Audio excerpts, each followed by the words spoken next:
Welcome back to Endowed Checkout with Dr. Nandini Mundkur. Doctor, welcome you again for the lovely podcast. Today we are here to review a wonderful book authored by Dr. Nandini Mundkur and Dr. Shravanti, The Early Years, The Greatest Gains. Doctor, firstly, I would congratulate you for giving us this wonderful book. Thank you. Now, this has been a lovely book which has illustrations, descriptions, what to expect, what not to expect about a child. This is basically a beautiful parent's guide to infant nurturing. So, Doctor, I would like to have a complete book review today with this.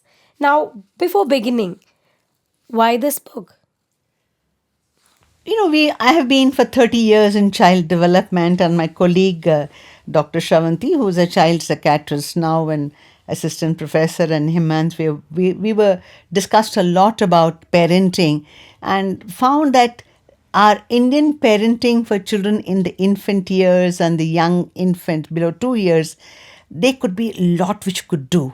And we are really not doing optimizing the developmental potential of these children because of certain practices which has been come down to us for many years, and the parents not really knowing the potential of an infant below 2 years. True. All that they think is they need to feed, sleep, and the child has got so many more potentials. So we thought how to bring it out to the parents. We thought first we'll write a book, and then this generation, I feel, being the Instagram and reel, we thought they're not going to read a book. So we said, how else can we do this? You see, it's a subject based on neuroscience, biology, transactional method. These are all very scientific methods. And so how to bring this down to a common man or a common parents rather. So we chose this way of writing with the illustration and the description of what, when, why, how to do a particular activity at an age. And that's why we thought this was a very exciting way of presenting the book. True. This is very exciting, and the illustrations, as you said, are very cute. Very cute. I'm sure the readers are loving the book. We have a whole lot of comments and reviews for that. So lovely. Doctor, we know that child development is not so easy and needs more utmost care. And also, neuroscience says that early is the better. So they also say that the first 1,000 days of the child is very important. What does that have to do? Okay. Now, the 1,000 days which everyone is talking about really includes the first 2 years of life, which is about 700 odd days, and the last trimester of pregnancy. You see, it's like this: the brain of ours grows very rapidly in the last trimester of pregnancy and the first 2 years. In terms of what I would like to tell you is, like when we are born, let's put it, the number of nerve cells are almost like an adult. We don't produce hardly any new nerve cells. What happens in the first 2 years is how these cells are connecting with each other. In neuroscience, they call it synapses, which occurs like 700 per every second. And we are really linking the different parts of the brain, which are specialized in different areas, to maximize the potential. And that happens because what this rapid connection is called neuroplastic brain. That means the brain adapts itself very rapidly to what we are going to experience as a child with. And that potential is maximum in the first these 2 years and also in the last trimester of pregnancy. So those are the first 1,000 days. It's also very vital for us to know that any trauma or stress the mother faces during her pregnancy, particularly the last period, affects the child's development.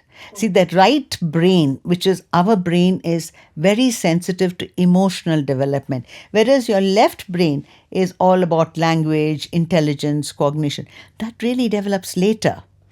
What develops first is this emotional development. So the social language emotion, which is very, very important, starts in the last trimester of pregnancy itself. That's why when you have preterm babies, sometimes they lose out this potential, and we have to provide it from external sources. So that is why these first 1,000 days are very important. So you're causing this synapses. There are two things which are very important. Synapses is a connection between the different nerves, and the second thing what happens is these nerves have something called myelination. That is, they develop a kind of tube around which these nerves are there, and it transmits the electrical impulses very rapidly, and that myelination also happens during this period. So this is about the science of the brain a little bit, and for the layman. So this is happening almost gets 80% by 2 years. That is why we need to maximize. Now, another phenomena which is very interesting to note is this: how is this affected? It's affected by the experience we give it to the child, and the more connection. Now, if we don't use these rapidly developing connections, it can get pruned away. Pruned away means you can lose it. Lose it. So that is why the first principle of the brain is use it or lose it.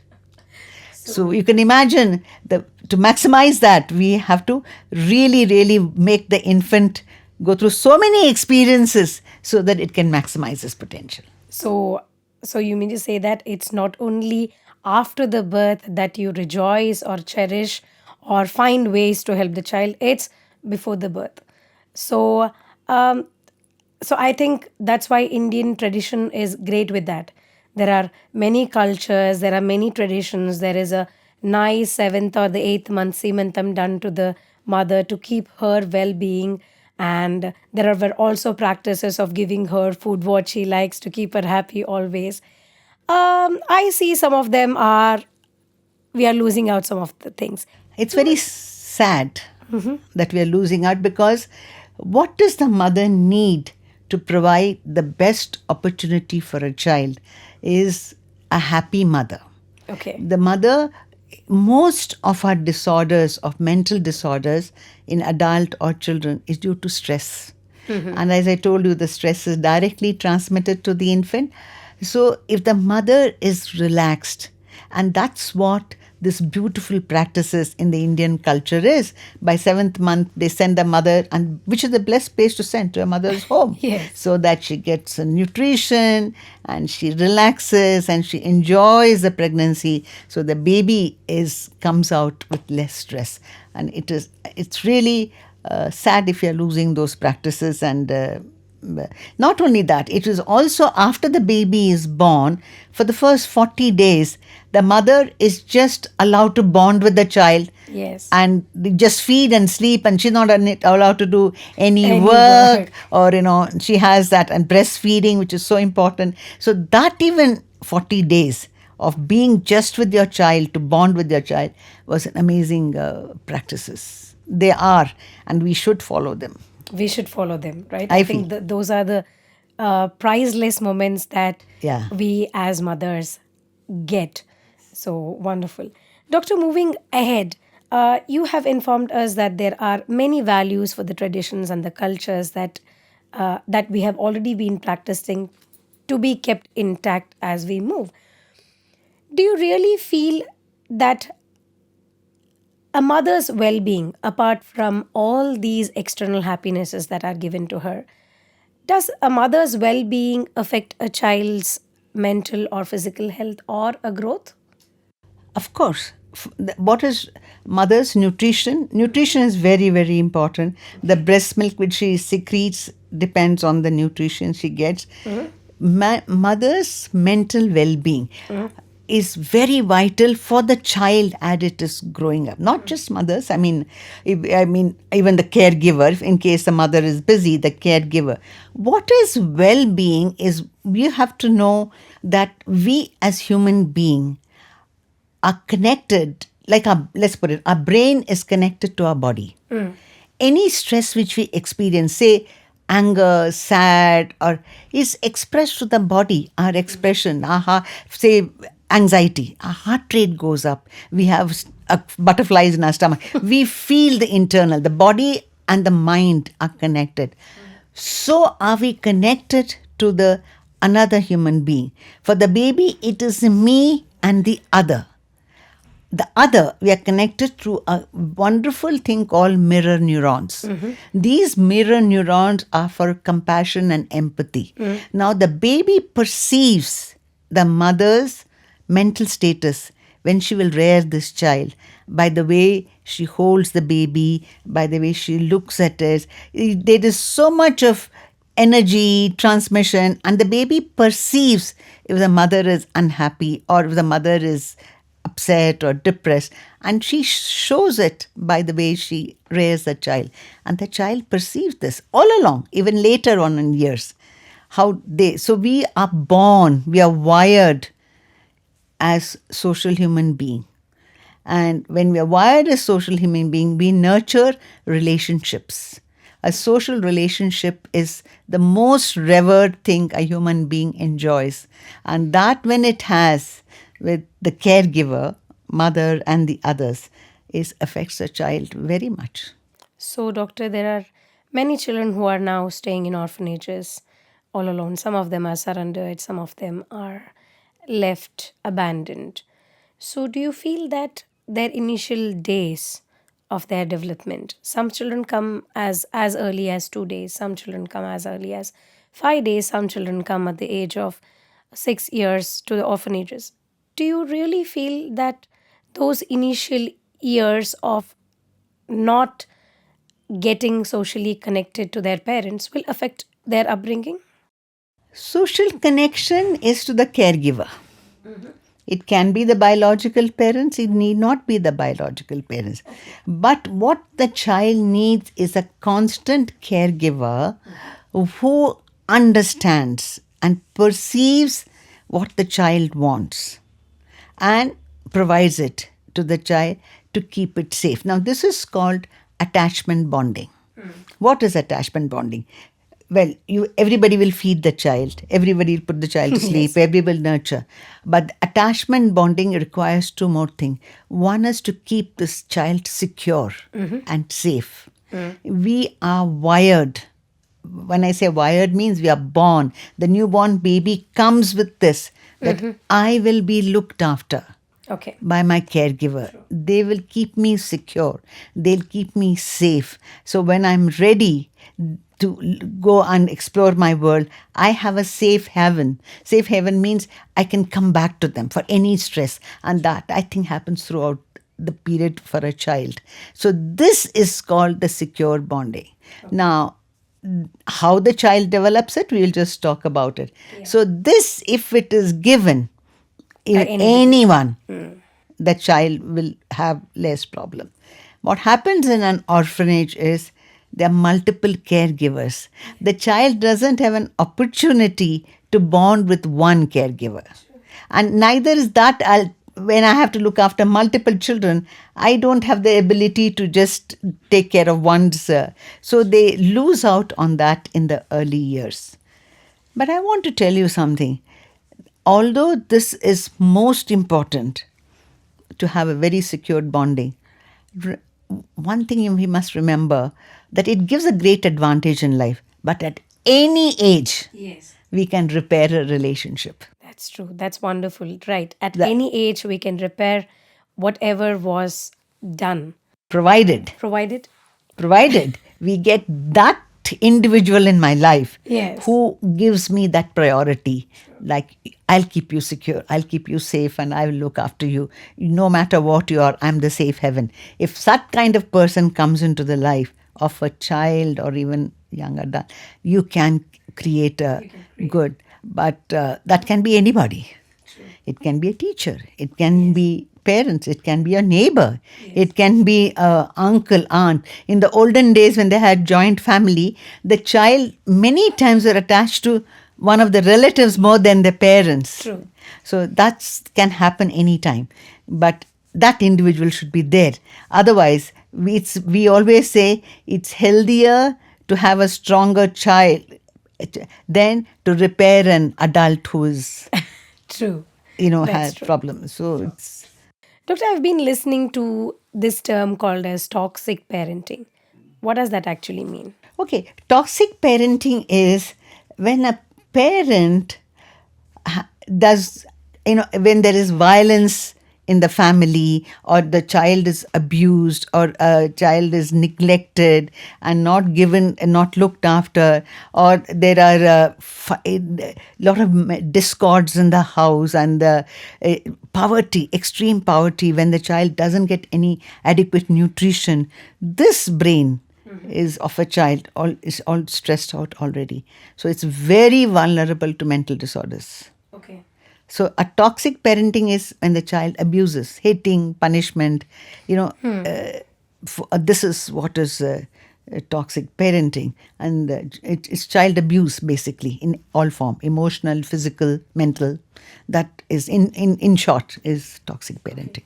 Okay. So coming back to early childhood and child development, why I asked you toxic parenting before, because many children knowingly or unknowingly go through many stresses in their life.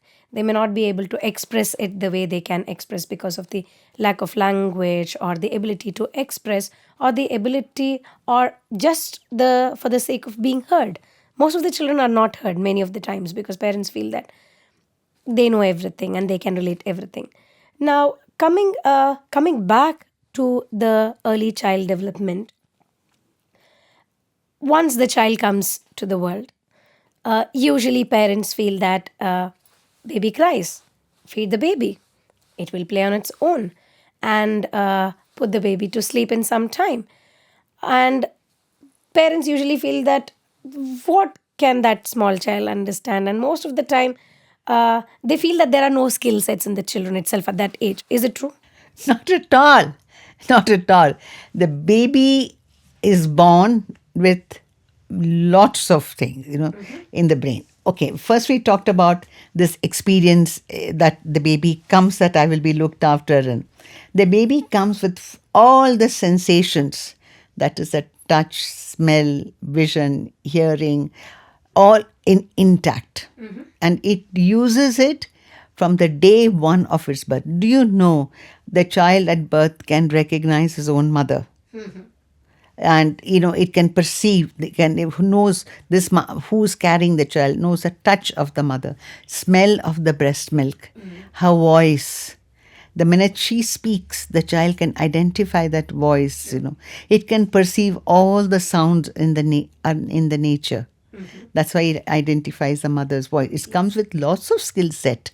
Sensory stimulation or sensory, that is why sensory stimulation is the first part of child development. The first 6 months. You will see in the book, we have given sensory motor skills development as a first 6 months. And this, because what is a sensory system? It's a conduit by which we take in all the information from the world. And that is what the child comes with. But it also comes with another beautiful thing that nature does, is it, because the brain is not fully developed or nurtured, not developed as yet, the nature has put limitation on this sensory system. For example, I'll tell you, the baby's vision is only at the 10 inches level, it has the best focus. It's only by 6 by 60 or something when they are born. So what it can see when you're holding the baby to feed, it can see only till the distance of the mother's face. And the child understands and perceives the mother's face. And because if it's got too much of light, too much of it can see, it'll damage the brain. So it's born with this limited skills, for a thing. So the only, I always say that only the best organ which connects to the external world to our brain is the skin. Because the skin folds and develops the nervous system. So you're connected. So the way you will handle the child perceives that.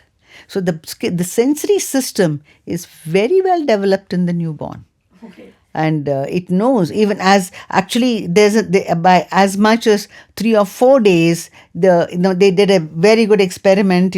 They took some two gauze and put breast milk of the mother and of another lady, and they gave it to the babies. The baby would turn around to the mother's breast. Wow. It could smell, it could taste, knew. So that the baby is very smart. So Very we are smart. underestimating the capabilities of the baby. True. We are underestimating them only, and we are also confining them to eat, sleep, do poo poo, Yeah. and then just play. Yeah.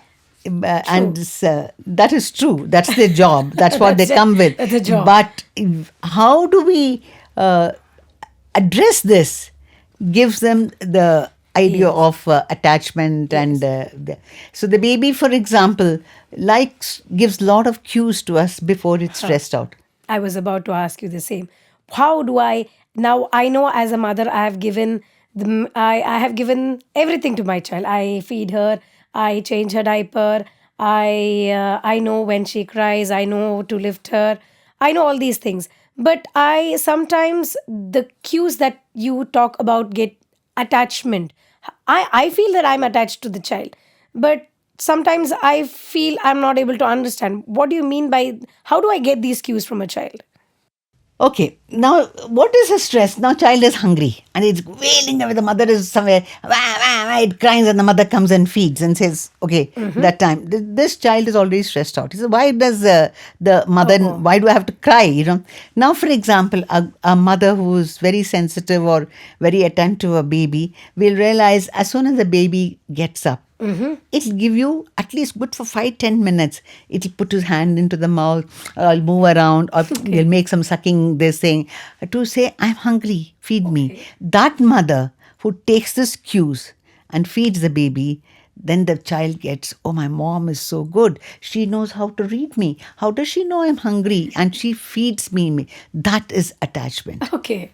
Now the baby is moving, his wet his diapers, and so she, oh, you're wet, baby, you're not comfortable. She comes and changes the diapers. Oh, thank God, she's made me feel so comfortable. I was so, and that is a cue the baby gives. So the baby gives lot of cues to the baby, to the mother, and the mother who interprets that is another skill the baby feels, that is called see me. The baby says, see, you have to understand till 2 years of age, the baby is extremely egocentric. Egocentric means it's I, and you. Okay. And everything is centered.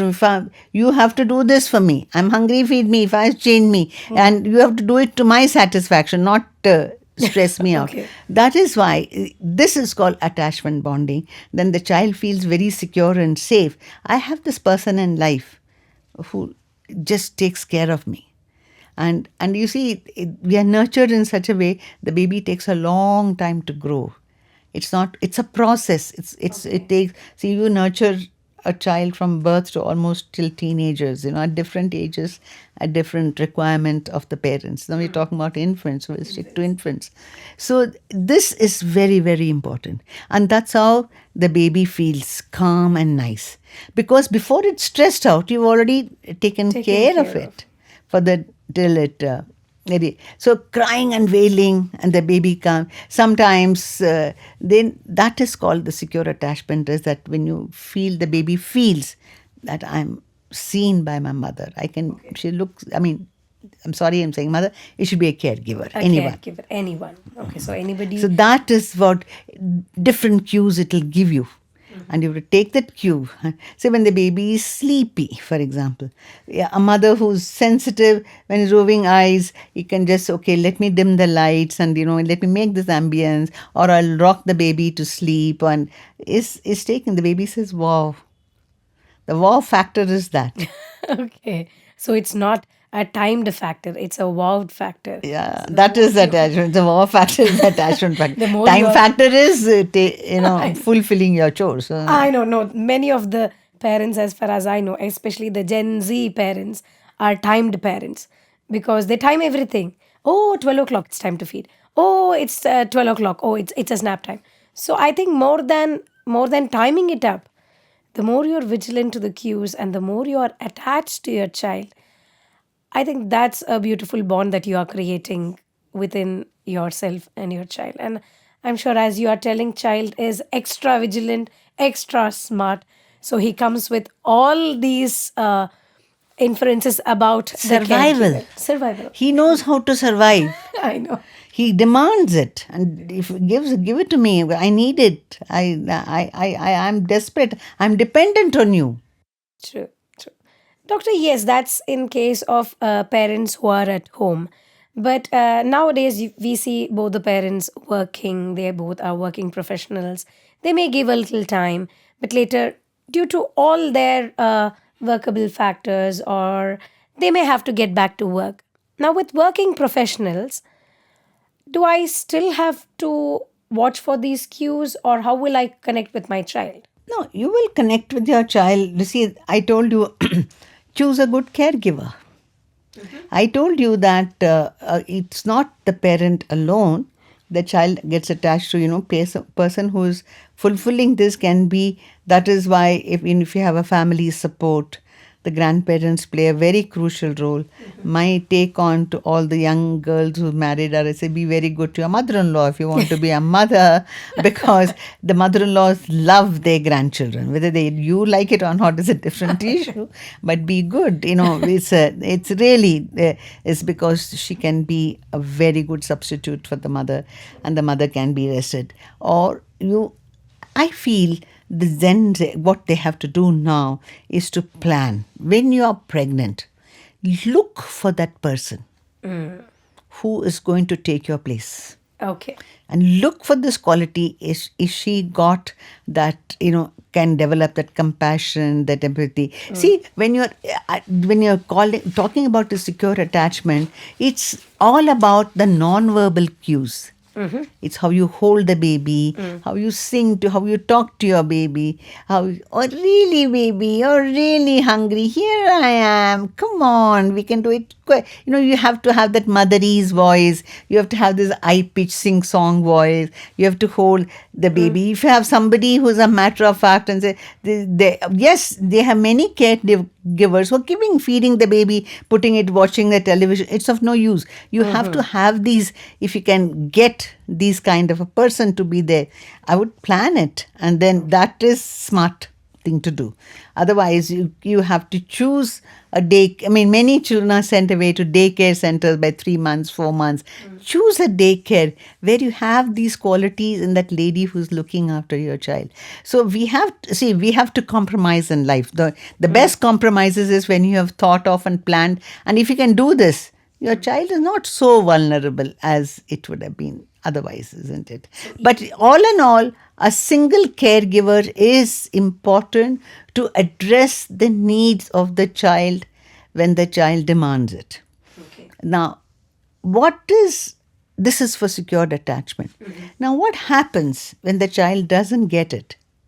He sees a child is howling, crying. Then after somebody comes, oh, you have got milk, and take and feeds. And again the child is then the child goes to believe. I told you the infant is extremely egocentric. The child doesn't blame the others. It says, I am not good enough. Oh. I am not good enough to get a caregiver who can give me all the attention which I want.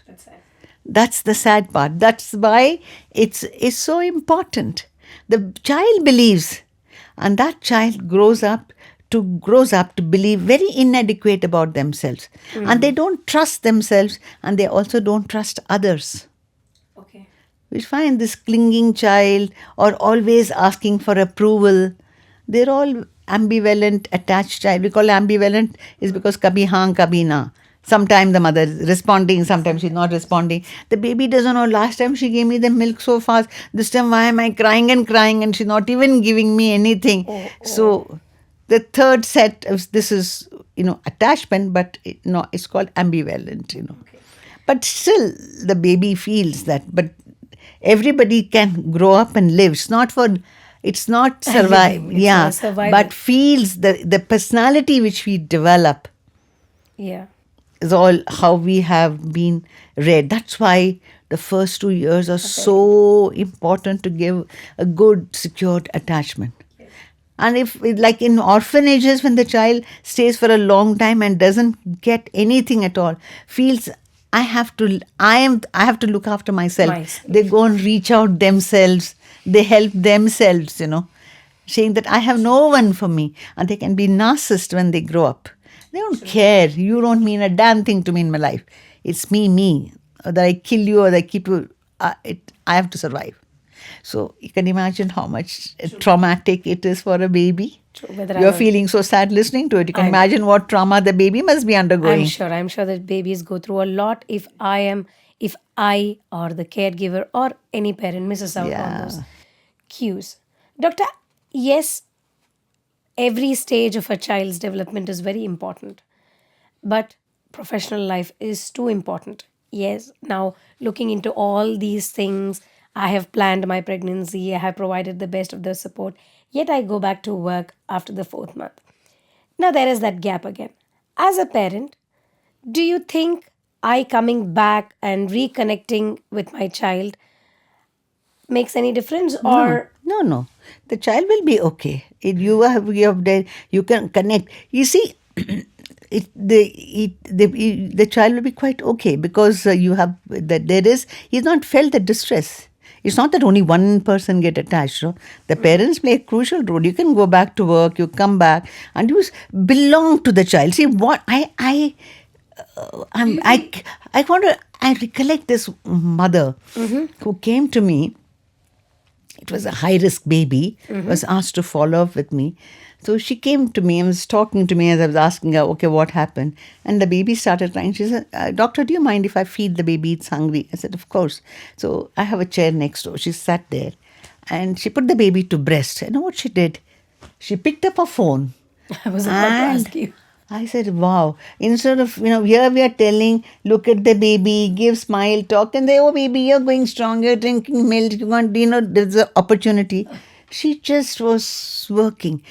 Was she belonging to the child? She thought feeding is something she has to do because the doctor has Duty. told her as a duty. Time bound duty. That is, I was so surprised and I did tell her that you have to belong genuinely. The baby can perceive this also. This is no attachment. The baby says, okay, she's feeling me from a hunger. But the child is expectantly looking at the mother's face that she's going to look at me. I'm going to make this contact and, I'm going to have a kind of a bond with her, which was not happening. So you can be there and yet not be there. You need not be there, yet you can be there. True, very true. Actually, in some of your activities and the illustrations, being there for the child, I think I really loved this Gungru ballet. It was like, yeah, I can give toys, I can give you time, but me being present with you makes such a difference to me. And I really love the illustration where the baby is having a full fledged gungru on the legs and the baby is enjoying. And I see an expectant mother or a caregiver with the child, and the whole thing is illustrated so beautifully. There itself I can understand what is the bond that the child is getting, what is the security that the child is getting, and how beautifully they both are engaging themselves. This Gungru ballet is very much in our culture. Yes. See, we put those anklets for the Yes. baby around the 4th, 5th month. It is how quickly the child has learned that when I keep tapping, there is a noise that comes up. Yes. It's a surprise to them. And then they also say, if I do it faster, the noise is different. I'm telling you how smart the infant is. Yes. When I do it slower, it's different. Yes. And the mother also singing that ta tai tai taka tai. The mother even holding it up. We play this. You Yes, remember? yes, yes. Tai, And that tai. is such an amazing activity. So that's why Yes. we called it the Gungru Ballet. When Shravanti and I are deep into our culture also. So she's an amazing child psychiatrist, and we had such a wonderful time choosing illustration for this book and doing it. And so that was that's what we wanted to write about. The reflective playtime that has daddy holding the baby in front of the mirror. Every single illustration or the rattle moves that they are there, and It is such lovely illustrations, and each and every illustration speaks about how a sensory motor play along with a parent is very important to a child. Lovely illustrations, Doctor. A few more questions from our readers. I would like to take it apart. Let's talk more in our next episode. Please stay tuned with us to In Doubt Checkout. Thank you.